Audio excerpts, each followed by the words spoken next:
MU TV udah masuk 8:30 lewat, jadi kita nggak akan dominan banget di MU, tapi tetap dominan di MU. Kita Ya oke, sampai jumpa lagi. Gua hadir hari Rabu. Ini kalau kita ngomongin Manchester United lawan City, ini kalau melihat dari, nggak usah ngomongin yang pertandingan dulu, ini dari yang ribut-ributnya soal apa yang terjadi dengan Ronaldo gitu. Kenapa ini ada sedikit perbedaan versi dari Rangnick sama dari media, soal ada yang bilang cedera pinggang lah, hip itu kan flexor, terus juga ada yang bilang dia emang katanya nggak cocok sama defensive approach-nya Rangnick di pertandingan ini, akhirnya dicadangin, dia milih nggak datang sekalian. Ini menurut lo apa yang terjadi, Nif, dari sebagai orang media? Kalau buat gua, sosok sebesar dan seberpengaruh Cristiano Ronaldo nggak main di partai semaha penting ini. Ya, pasti Dia tersinggung. Alasannya kuat. Gitu. Ya. Alasannya kuat. Kalau terlepas dia cedera nggak cedera, gitu kan. Seorang Ronaldo nggak akan mungkin mau absen di pertandingan. Seperti apapun lah kondisi timnya. Duduk di tribun gitu ya? Iya, gitu. Minimal. Karena dia adalah big Icon, players on big games. Dia cenderung bisa memberikan sesuatu, berkontribusi justru. Gue bilang ini justru menunjukkan bad quality-nya Ronaldo. Bahwa dia tidak hadir. Oke. Dia tidak mendukung. Jadi menurut Rangnick kan, ya gue percaya tim dokter gue. Setuju. Tim dokter gue bilang cedera. Bahwa ada gorengan di luar, mungkin benar. Mungkin di samping cedera dia juga nggak cocok. Tapi harusnya dia punya nyali datang ke stadion. Menunjukkan bahwa dia dukung timnya, masuk ke ruang ganti, support.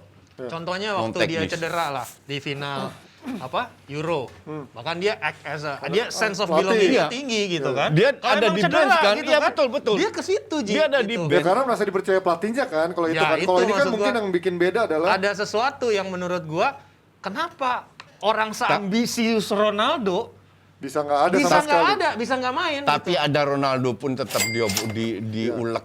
Ya tapi kan nggak ada Ronaldo pun berarti membuktikan bukan masalah sebenarnya, bukan Ronaldo kan. Orang bilang waktu itu juga Ronaldo bikin MU jadi ketergantungan dan lain-lain. Ntar dulu, fans MU bersih memberikan Rp100.000. Gimana ulasannya tim mengenai pemain homegrown Inggris pas derby kemarin? Yang 80, 90, dan 100 juta. Nanti kita bahas ya soal ini. Nanti kita bahas soal pemain 100 jutaan, 70 juta. Nah ini kalau kita ngomongin dari, berarti kalau menurut kalian ini Ronaldo Something fishy mulai happen. kegoreng nggak dengan isu-isu yang sebelum pertandingan bilang Rangnick, ada isu katanya Rangnick nggak akan menggunakan jasa dia lagi musim depan karena memang nggak cocok dan lain-lain, udah nggak bisa diandalkan lah. Ya kan dari isu-isunya udah banyak yang dia katanya mau ke PSG lah abis ini kan, gara-gara dia nggak merasa ketika dia kembali ke United dia tidak menemukan standar yang sama dalam tanda kutip. Betul. Gimana dia melihat ada banyak banget habit yang jelek dari pemain-pemain muda, yang banyak banget lagi gitu kan. Kalau kita mengacu ke situ ya banyak banget gitu yang bisa dikorek-korek. Tapi menurut gue terlepas dari itu, Ronaldo ini kan harusnya bisa jadi contoh pemimpin tim gitu kan. Paling tua gitu kan, mega bintang gitu. Seenggaknya ada presence-nya di sana. Atau gitu. memang mungkin udah nggak ada obatnya nih tim gitu ya. Jadi membuat pemain sekelas Ronaldo sampai nyerah gitu. Nggak, gini, ketika dia cedera, gue ingat waktu di Juventus, dia sempat cedera berapa minggu. Ya. El Clasico dia nonton loh. Iya. Maksud gue El jarang. Clasico Ronaldo nonton, dia datang ke Bernabeu dan mendukung Real Madrid. Gitu. Ini derby Manchester, bos. Iya, artinya kan berarti ada something yang memang, ya kita nggak ada yang tahu ya seperti apa, tapi mungkin Ronaldo-nya memang baper, atau mungkin ada sesuatu yang memang udah kegoreng. Kata gue sih Rangnick aja nggak Oke, dari sisi permainan, nanti kita bahas juga dari perdebatan panit yang kita lucu banget, cuman gue lihat soal Maika dan juga Kieran Neva itu lucu banget, gue nonton. Tapi dari sisi permainan, lo coach melihatnya kemarin, MU di babak pertama, ya kita tahu dia memainkan pola. Babak pertama lumayan lah, agak ngelawan, ada sedikit serangan. Cuman ngelawannya itu kan mendapatkan satu counter di mana berhasil satu gol, which is good goal ya dari Sancho. Dua counter lah sama Sancho yang kedua tuh yang nggak gol. Dua counter. Lu kalau 90 menit dapat dua counter ya going nowhere. Nah, kembali yang kita sudah bahas di hari Jumat, salah satu senjata ini harus counter. Lu harus lebih efektif lagi. Ternyata tidak seefektif itu, ya kan? Dan di babak kedua yang gue enak sama beberapa pemain MU itu apa? Selalu komplain, terutama Bruno Fernandes. Banyak drama, protes, komplain. There is no leader yang bisa mengangkat tim ini, yang bisa menyatukan tim ini. Kalau lu kalah kualitas, semua tim juga kalah kualitas. Tapi minimal kalau lu lihat Arsenal main lawan City seperti apa, berani. Lu bisa belajar. Semua orang tahu nggak perlu namanya Rangnick atau makanya gue nggak paham apakah pemain ini mengikuti instruksinya atau enggak. Semua orang tahu lu kalau ngepres MU dengan hanya 2-3 pemain, lu nguber pantat. Kalau lu mau ngepres MU, City. Lu ngepres City hanya 2-3 pemain yang itu terjadi di babak kedua kan. Main kucing-kucingan doang kan. Lu cuma nguber pantat. Ya. Lu kalau mau ngepres City, paksa City long ball 5-6 orang. Contoh Baru lu Liverpool, bisa. Liverpool ngepres City itu contoh yang baik. Iya. Labakan bos. Liverpool udah paham. Iya. Harusnya Rangnick juga paham. Kan City katanya ini kan guru gegen pressing. tiap minggu kan main gitu loh. Iya. Lu bisa nonton gitu loh. Emang bego kadang-kadang. Tapi kita bahas soal Rangnick belakangan. Tapi kalau kita ngomongin soal pemain-pemain kayak seperti Maguire gitu yang kemarin kita tahu tiga gol itu sebenarnya ada pengaruh dari dia, walaupun yang ketiga deflect ya susah banget untuk diperdebatkan. Tapi yang kedua itu dikolongin dari bola rebound dikolongin. Menurut lu? Dia itu sengaja ngolongin karena biar dia bisa Ngejar. counter bangun serangan. Iya. Cuman dia nggak nyangka Kan ada pemain City di ya kan belakang. sense of crisis jadi back nggak bisa kayak gitu. True, Coach. Iya kan? gue setuju. Kalau gue jadi dia, gue buang corner. Sama, gue pasti akan melakukan itu kan. Cuman gue nggak tahu juga kenapa. Jadi kalau orang bilang itu dia kena kolong sini, enggak. Dia sengaja biar dia mungkin ada di benak dia biar bisa langsung bangun serangan. Kepalanya gede, Ngerti otaknya nggak? kecil ya. Cuman pas dia putar balik, bolanya udah dipegang Iya. pemain City. Nah, yang kan sebelum dia ngolongin itu udah tahu 5 pemain risiko. City udah naik semua, Coach. Betul, itu dia terlalu banyak ambil risiko. Cuman orang juga ngelihat, gue masih ingat satu counter. Ya. Itu berkat tackle-nya Maguire. Ya, yang man to man kan. Counter itu nggak berhasil. Ya, man to man sama Foden Ya. kalau nggak salah tuh. Gua kan Headingnya udah berapa ngomong, kali menang. Cuman gue gini ya, gue tidak bilang dia main bagus. Dia salah satu pemain yang bermain jelek. Iya. Karena tugas lu sebagai defender adalah ya lu menahan. Ya. Walaupun berapa kali melakukan action yang bagus, orang nggak ngelihat itu. Benar. Yang orang lihat lu jangan bikin blunder Ya, gitu loh. karena harga lu segini kan, Iya. ya kan. Dan blundernya terlalu banyak. Iya, iya. Musim inilah. Musim ini banyak. Gimana Dev, lo ngeliatnya kemarin? Kan lo kemarin nih yang gue bilang kampret, lo bisa lihat dari mana? Ya kan, MU menang gitu dengan gini, permainan Ji. yang prematur menurut gue. Ntar dulu, kan gua ngomong. Nggak apa-apa, yang penting dia kalah taruhan. Apaan? Kalau apa? Ini mah taruhan Ya, mulu. kalah Kagak- poin kan? Kagak. Oh, iya, iya, Ntar iya. dulu, kalau Oh, iya. taruhan sama lo kagak ada yang menang. Gua kan udah kalah Spurs. Ini ntar lagi Bernard juga kalah nih. Iya. Roma. Harpa. Harpa, udah nyerah udah gitu. Udah Koci. Enggak, Nah. ini gocengnya dari CEO. Oh, gocengnya dari CEO Dia kita lihat challenge CEO, ya. akhir musim. Ya. Nah, buat gue gini, Ji. Ini punten Koci, jangan dipotong dulu Boleh, ya. boleh. Gue punya pendapat beda nih. Buat gue dari pemilihan line up nih udah salah, Ji. Ya. Di MU ya, Yang gitu. Nick ya. Ya, dia naruh Bruno sama Pogba sebagai pemain depan dengan formasi 4-2-2-2 gitu kan. Seperti itu. Kanannya Elanga, kirinya Sancho Ya. gitu kan. Buat gue ini adalah sebuah pemilihan formasi yang merupakan reaktif terhadap cara Rangnick agar bisa menahan permainan City. Ya. Ini buat gue udah salah, Ji. Ketika lo memilih line up berdasarkan gimana lo memilih lawan lo, itu lo berarti udah bermain untuk tidak kalah. Ketika lo memutuskan udah bermain untuk tidak kalah, tidak dengan potensi terbaik dan senjata terbaik di tim yang lo punya, Ya. lo udah kalah, bos. Berarti dia tujuannya bukan buat menang, tapi tidak kalah ya. Buat gue gitu, Ya, dengan oke. melihat line up Oke, ini ya, oke. dia punya striker dengan gini, lo kalau ngelawan City counter cepet udah.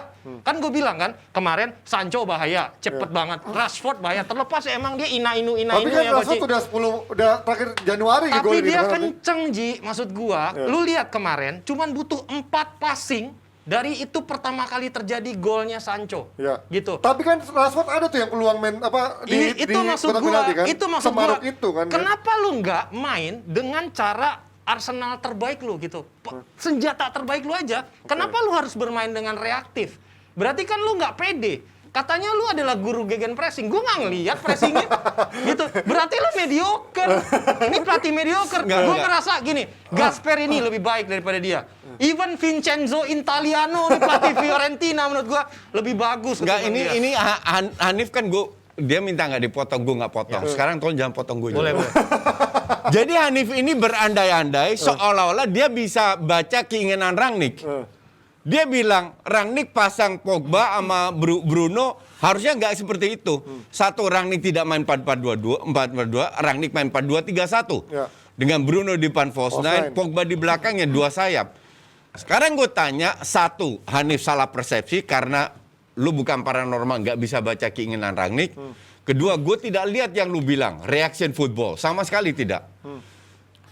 Ketiga, Rangnick mau pasang siapa? Nggak ada Ronaldo, nggak ada Cavani, nggak ada Luxio, nggak ada Varane. Tapi reaction football bukan emang benar, maksudnya dengan dia memainkan counter, iya. counter Betul. doang, Jadi direct football doang. dia memang nggak punya pemain untuk di depan gitu loh. Ya, apalagi Ronaldo Cavani. Kalau lu bicara speed, gue setuju. Nah, Elanga sama Sancho kurang speed apa? Mungkin yang dia maksud Rashford, harusnya dimasukin dari Rashford awal. itu berkali-kali jadi starter. Oke. Jelek mainnya. Striker berbulu domba Iya. emang jelek emang bener. Dan gue juga Kan rambutnya kayak domba. Dan gue bilang, Elanga ini layak diberi kesempatan. Karena dia selalu punya kontribusi. Diberilah kesempatan. Ternyata bapuk juga. Baru Rashford masuk. Iya. Karena Rangnick nggak punya banyak pilihan. Ngerti nggak? Ini memang udah terbaik yang diturunkan. Yang jadi permasalahan itu bukan, gue tidak melihat ini salahnya Rangnick. Yang gue lihat justru pemainnya. Tidak konsisten, dan itu bukan hanya match kemarin, Ji. Iya ya, sepanjang Kita lihat berkali-kali. sepanjang musim Iya. ini. Kalau lu bisa main babak pertama bagus, artinya lu bisa dong. Yang jadi masalah kan kenapa nggak 2 babak? Mentalnya coach, pemain-pemain ini Apakah mentalnya. itu salah pelatih? Enggak. Dari sisi man management mungkin iya.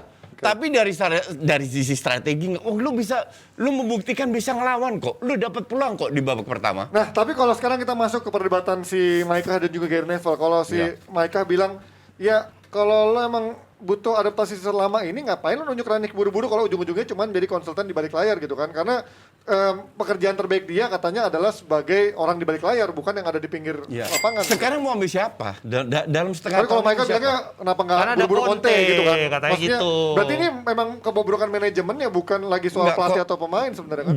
Justru kalau lu ambil Conte, Ya. nggak mungkin Conte mau di kontrak setengah tahun. Ya. Pasti 2-3 tahun. Maksudnya langsung permanen, Iya, nggak nunggu dulu. Nah, gue setuju. Conte sampah. Italian. Dan terbukti kan? Iya. Dia nggak bisa apa-apa di Spurs. Jadi, Kayaknya semua di Spurs gitu deh. jadi udah bener ngambil Conte. Oke, Dirteknya MU ini pinter. si Murto. Iya. Dia juga sadar. Gue butuh untuk setengah tahun ini. Untuk seleksi, untuk Survive. Tapi jangan sampai setengah tahun ini sia-sia. Maka dari itu dia cari pelatih yang bisa menerapkan sistem agar bisa diteruskan dengan pelatih baru. Ya. Jadi apa yang dia lakukan udah bener. Tapi dengan sekarang peluang MU untuk keempat besar makin jauh kan. Ibaratnya dengan Arsenal ada 3 match jauh bedanya. Do you Kemudian think kalau Conte masuk bisa nguber Arsenal dengan mental pemain kayak begini? belum ada Tentu, jaminan juga. Coach. Lo masih lihat gini. Gue setuju sama lo perkara Conte nggak cocok di Man United. Poin itu gue setuju. Ya. Poin itu gue setuju karena Man United sudah melewati sejarah yang sangat menyakitkan ketika dia merubah identitasnya Jadi dengan Mourinho, memilih ya? Mourinho, Ya. dengan memilih Van Gaal gitu kan. Ah. Gue setuju untuk karakter itu gue setuju. Lo lebih menyenangi attacking football, by all means silakan. filosofi, gitu. ha. Tapi di sisi lain, Coach, kita nggak bisa bilang Conte sampah. Ya. Ketika dia mengambil Chelsea dari posisi yang sangat terpuruk dengan pemain yang ala kadarnya, dia bahkan reinvent lagi, tiga maksud back gua ya. karir Victor Moses. Ya. Kemudian ada banyak pemain lagi. Itu menunjukkan kalau dia adalah pelatih yang bagus. Dan dia menang kemanapun dia pergi. Dan itu yang dibutuhkan oleh United. Dari Dia sisi menang itu, setahun habis itu jelek, dipecat juga. Yes, betul, setuju. Ranieri juga gitu, juara setahun habis itu dipecat. Yang dibutuhkan MU justru Morto ini pinter. Jangka panjang. Dirteknya MU ini pinter, yang dibutuhkan jangka panjang. Jangka panjang. Bukan instan seperti Chelsea. Walaupun secara Lu datang menang-menang jelek, pecat, ganti lagi. Walaupun at the end of the day lu koleksi banyak trofi, tapi mereka juga lihat MU ini zamannya si Woodward keluar dana terlalu banyak yang sia-sia. banyak yang bego emang. Iya, ngeliatnya. point of view itu iya betul. Iya, Iya. setuju Karena gua. Conte pasti minta pemain mahal.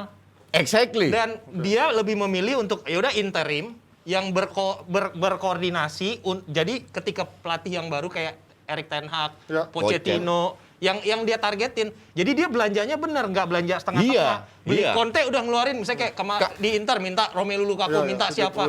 Pasti gitu. Karena pengalamannya dengan Van Gaal, dengan Moyes, dengan Mourinho seperti itu. That's why gue bilang ini Dirtek pinter. Kita harus terapkan sebuah sistem, sebuah filosofi. Sabar aja dulu, sekarang berantakan, justru sekarang blessing in disguise. Sekarang lu bisa lihat pemain mana yang nggak punya mental, ya dibuang. Kayak Rashford. Nggak ada track back gila. Gue bilang gue harus bicara sama MU lagi karena gue jarang main. Gue kalau jadi manajemen, oke, Rashford musim ini lu masuk transfer list, gue jual lu. Ngerti nggak? Semua pemain yang nggak berkualitas, dan gue setuju kalau si Roy Keane kemarin bilang 5-6 pemain nggak layak main di MU. Gue setuju. Dan AWB buang, Lindelof buang, Elanga buang, Fred buang, McTominay buang. Itu nggak layak semua, ngerti nggak? Elanga masih bisa lah buat masih main melapis lah. Yang painful banget buat MU dan sudah terbukti kan sepanjang sejarah. Membuang pemain mahal dan costly ketika lu udah mendatangkan dia dengan transfer yang sangat mahal. Contoh Lukaku, Alexis Sanchez. Buangnya susah. Iya. Buangnya, dan dia ngedrag tim itu untuk menjadi negativity terus-terusan dengan statement-statement. Dan untuk merubah ini itu butuh waktu. Jadi yang dilakukan Murto itu udah bener untuk MU. Cukup panjang. Walaupun... Cuman yang ribut itu kan fansnya. Fansnya itu nggak realistis. Merasa hidup di zaman dulu-dulu selalu bandingin dengan SAF dan lain-lain. Enggak. MU itu sekarang levelnya Southampton, Everton, West Ham. Burnley. Enggak, Burnley terlalu rendah lah. I mean ya segitu-gitu aja, ngerti? Kalau lihat babak kedua sih Burnley. Tidak konsisten, dan ini bukan lawan City aja kemarin. Lawan Watford, lawan apa? Makanya kalau orang boleh, ya Arsenal kesulitan. Iya, gue juga tahu ada tim yang kalah 4-1 di Watford. Iya, MU kan oleh dipecat itu kan. Exactly, ngerti nggak? Jadi kalau oleh sehebat itu kan nggak dipecat. Iya. Ya udah 3 musim soalnya udah 3 musim udah cukup lah buat dia kan. Dari sisi permainan kan gue salah satu orang yang selalu kritik Ole. Iya kan? Walaupun lu sempat muji di musim keduanya. Iya. Sorry, kan? gua ada poin satu buat Rangnick. Nih ya. Kan katanya dia bapaknya gegen pressing, gitu kan. Ini yang gue lihat ya. Ini yang bener-bener pelatih bagus nih dalam opini gue ya. Jurgen Klopp. Ketika baru masuk ke Liverpool, dia menemukan materi pemain yang sebenarnya nggak terlalu bisa membantu atau mendukung skema permainan. Tapi tetap dijalanin, Ji. Untuk identitas dari timnya. Gitu. Apakah dia sering kalah 5-4, 4-3? Sering. Tapi nggak apa-apa. Dijalanin. Pep Guardiola sama. Musim pertama nggak juara. Antonio Conte sama. Dia main wing back. Tapi pola permainan minimal jelas gitu kan. Iya. Nah, yang ini yang gue belum lihat di Rangnick. Nah ini maksud gue, kan dia punya kans buat dipermanenin nih Koci. Katanya dia adalah yang menginvent permainan yang sekarang menjadi inspirasinya Jurgen Klopp dan yang lain-lain, Tuchel gitu. Mana gitu maksud gua. Nanti gue bilang dia itu kalah dari suara. Dia kalah otoritas dibanding pemain. Karena kalau enggak 4-2-2-nya dia nggak akan rubah. Iya, itu yang menurut gua. Kalau memang dia sehebat itu, kenapa dia ada kompromi? Kenapa dia pertahankan terus? Lu main 4-2-3-1 juga kembali ke setelan pabrik kayak Ole kok. Iya, makanya menurut gua kalah-kalah juga. Kalau dia memang sehebat itu, kenapa dia nggak bisa punya suara yang ditakuti di ruang ganti dan juga jalanin? Ini yang kita nggak bisa menilai. Ruang ganti kan? seperti apa? Sebelum-sebelumnya tidak berdasarkan CV. Ya mungkin inilah alasan juga Ronaldo kemarin milih cabut ke Portugal. Mungkin teman-teman pada blow on semua. Gimana? Panji janji nggak nangis, banyak yang komen.